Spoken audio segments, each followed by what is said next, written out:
Hello बच्चों, आज class number 13 बेटा। क्लास नंबर 13 में हम आपको बताएंगे 1000 में कितने हंड्रेड्स होते हैं, 10,000 में कितने थाउजेंड्स होते हैं, 10,000 में कितने हंड्रेड्स होते हैं या 1000 में कितने टेंस होते हैं। इस तरह के सवालों के बारे में सम्स के बारे में हम आज को आपको समझाएंगे। चलिए, आज का टॉपिक है how many tense hundreds thousands, यानी नंबर्स जो दिए गए हमारे पास मौजूद हैं उसमें कितने टेंस होते हैं, कितने हंड्रेड्स होते हैं, कितने थाउजेंड्स होते हैं, इसके बारे में हम समझेंगे। चलिए, तो यहाँ पर लिखा है 1000। सबसे पहले हम 1000 लिख लेंगे, 1, उसके पीछे 3 जीरो लगा देंगे तो 1000 बन जाएगा। सबसे पहले हम समझ लेंगे कि 100 में कितने जीरो होते हैं। तो 100 में जीरो होते हैं 2, तो उसमें जो 2 जीरो होते हैं उसको हम हटा देंगे। तो यहाँ से अगर हम 2 जीरो हटा देंगे तो हमारे पास नंबर बचता है 10।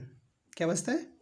10 बचता है। 1000 में 10 हंड्रेड्स होते हैं। चलिए आगे की तरफ बढ़ते हैं। यहाँ पर हमारे पास 1 10,000 है। 1 10,000 मतलब तो यहाँ 10 लिख लेंगे, उसके पीछे 3 जीरो लगा देंगे, 1 10,000 हो जाएगा। तो हमारे पास ये नंबर आएगा 110 हो गया। उसके पीछे 1000 लिखना है, इसलिए 3 जीरो लगा दिया, ठीक है ना। 1 10,000 में कितने 1000 होते हैं तो यहाँ देख लेंगे। पहली बात तो हम ये समझेंगे 1000 में कितने जीरो होंगे। 1000 में यहाँ पर 3 जीरो होते हैं, तो इन 3 जीरो को हम हटा देंगे। इन 3 जीरो को हटा देंगे तो हमारे पास क्या बच रहा है? 10 बच रहे हैं। 1 10,000 में 10,000 होते हैं। चलिए आगे वाले सम्स की तरफ हम बढ़ते हैं। 1 10,000 लिखेंगे तो यहाँ पर 10 लिख लेंगे, उसके पीछे हम 3 जीरो लगा देंगे, 1 2 3, तो ये हमारे पास 10,000 हो गया। 10,000 हो गया, यानी 1 10,000 कह सकते हैं इसको, या 10,000 भी कह सकते हैं। तो 1 10,000 में 100 कितने होते हैं? सबसे पहले हम समझ लेंगे कि 100 में जीरो कितने होते हैं। 100 में 2 जीरो होते हैं, तो यहाँ से 2 जीरो निकाल देंगे, बचेगा हमारे पास ये वाला नंबर यानी 100।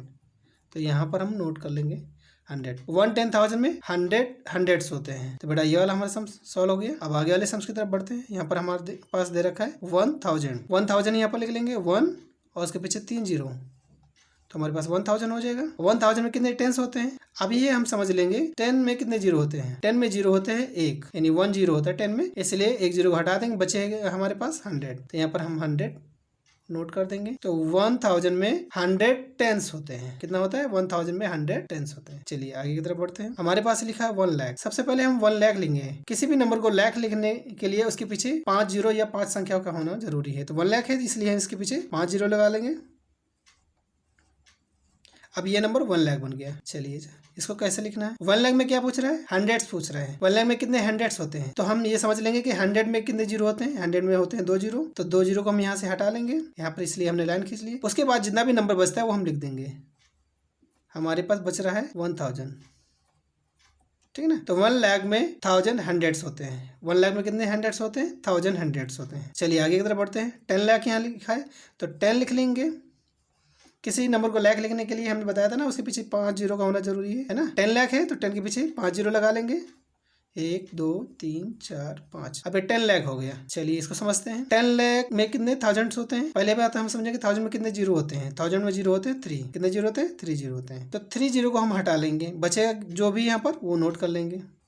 क्या बच रहा है हमारे पास? 1000 लिख लेंगे।